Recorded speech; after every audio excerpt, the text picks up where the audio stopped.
All right. What you just heard was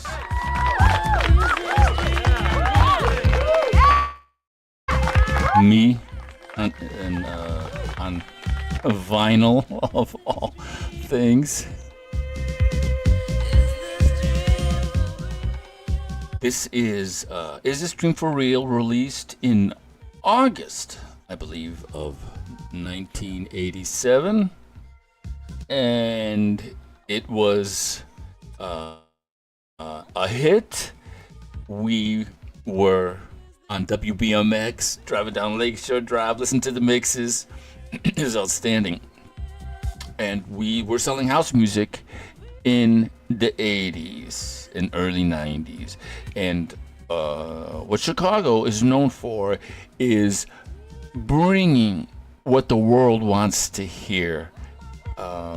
Elvis made black music sort of consumable for the entire world, but blues, jazz, rock and roll, and including house music was invented here in Chicago. So I am living proof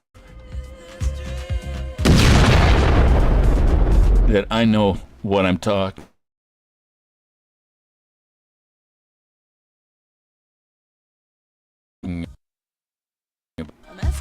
All right, something froze. Are we back? Good. Let's give him a round of applause. And I am also I've got independent, hello, independent film history with the fabulous B-War. All right, let's check it out. Turn off the house music, and let's bring up the movie trailer. Let's give a round of applause for Paris Noir.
I just said I know what I'm talking about, and to Mike that wasn't on. That was pretty fun.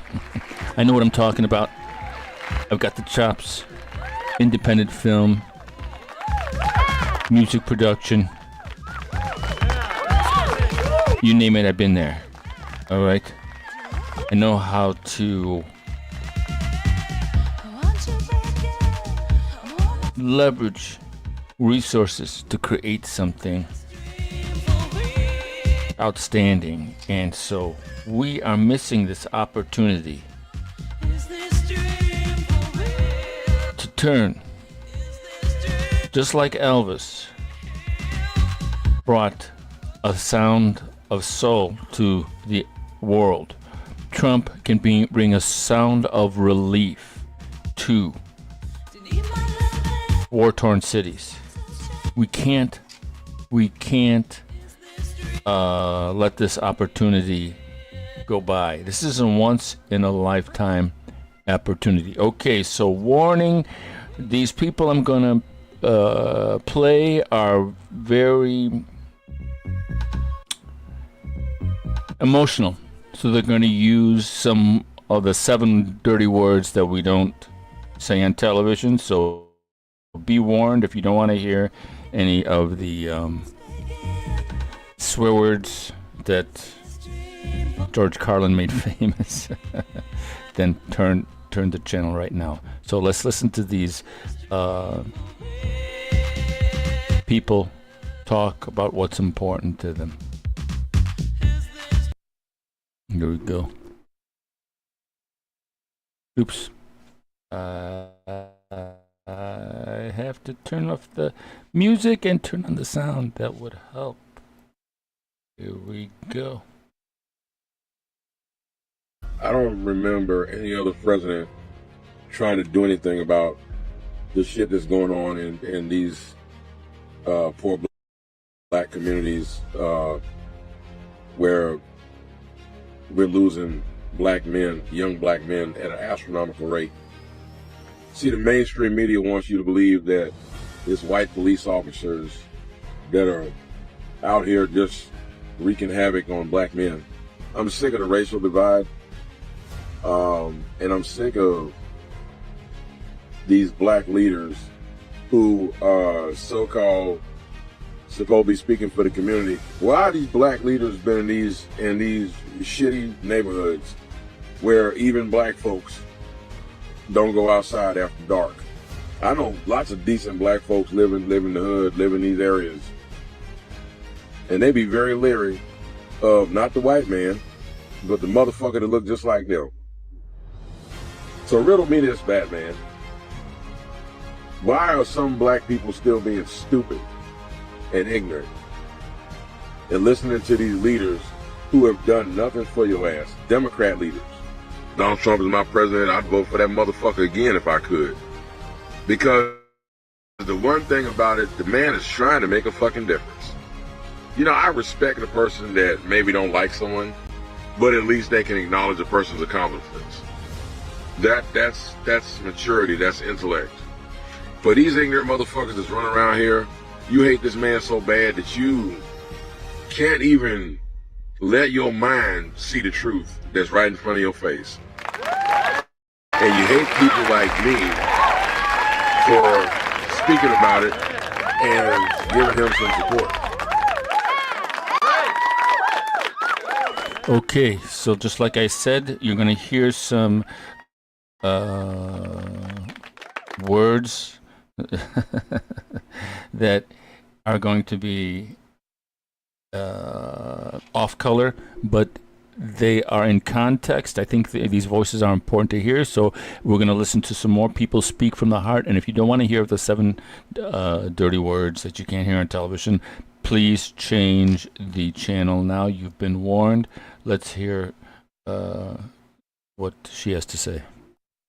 Crime is down. The crime is down. Maybe by fucking Whole Foods where you shop, but not in the south side of Chicago, where people are still ducking and dodging bullets and can't even check their goddamn mail. This is what I was saying 2 weeks ago when I said these democratic cities invest in crime. And every liberal in my comment section was like, you said the wrong word. You said the method. You said the method. You said the method. It's not a method. They're investing in crime. There's no progress. They want the crime to fucking continue. That's obvious. Trump said the other day, there's a beautiful African-American woman coming to me, asking me like, hey, can you please come help us in Chicago? We need help. Crime is at an all-time high. Please help us. Governor's like, oh no, we're okay. The mayor's like, don't send help. How dare you? We don't need no help. Let the crime continue. Let the crime continue. The gaslighting is at an all-time high. You are willing to put your community at risk because you hate Trump that fucking bad.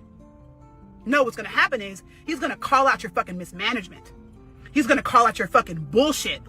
He's going to call out your corruption. That's what he's doing. Of course, now you have Chicago politicians.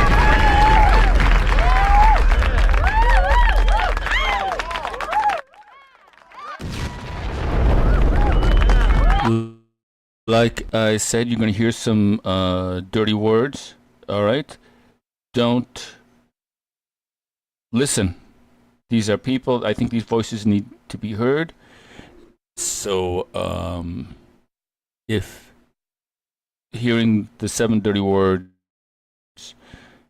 are uncomfortable for you, please leave now. This is the 3rd warning. These voices need to be heard raw and unfiltered. So, let's continue one last one, and then we'll end the show for today. National Guards out there to stand up, and everybody got a switch, gang. CPD can't do shit with them. They walking around with Glock 19s, semi-automatic weapons. Shorty them out there with fully ARPs with switches on them, bitch. Like, we need that shit. I'm a grown man, gang. I ain't gonna sit here like I'm the young crowd, the Q50s and the shorties. Nothing wrong with them, but shout out them, they doing their thing. But I ain't gonna say it like I'm all against kill everybody. Hell no, gang, we need that type of shit. I got kids, gang. I don't know if them little boys got kids no, but I want to see my kids get older, gang. I ain't gonna be there all the time to protect them right there with my gun. And we need that shit, bro. Okay, he's got kids. Did you hear him saying he's got kids? He wants his kids to grow old. He wants his kids to grow up. All right? We have a once-in-a-lifetime opportunity to turn this movement into something really special, really unique.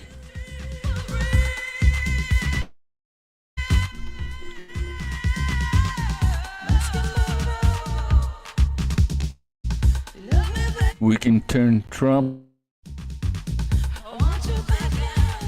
into the Elvis that war-torn black communities want.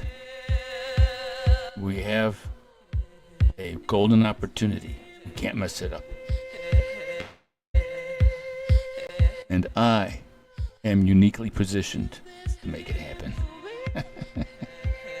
All right, that's the show. Thanks. See you tomorrow. Au revoir.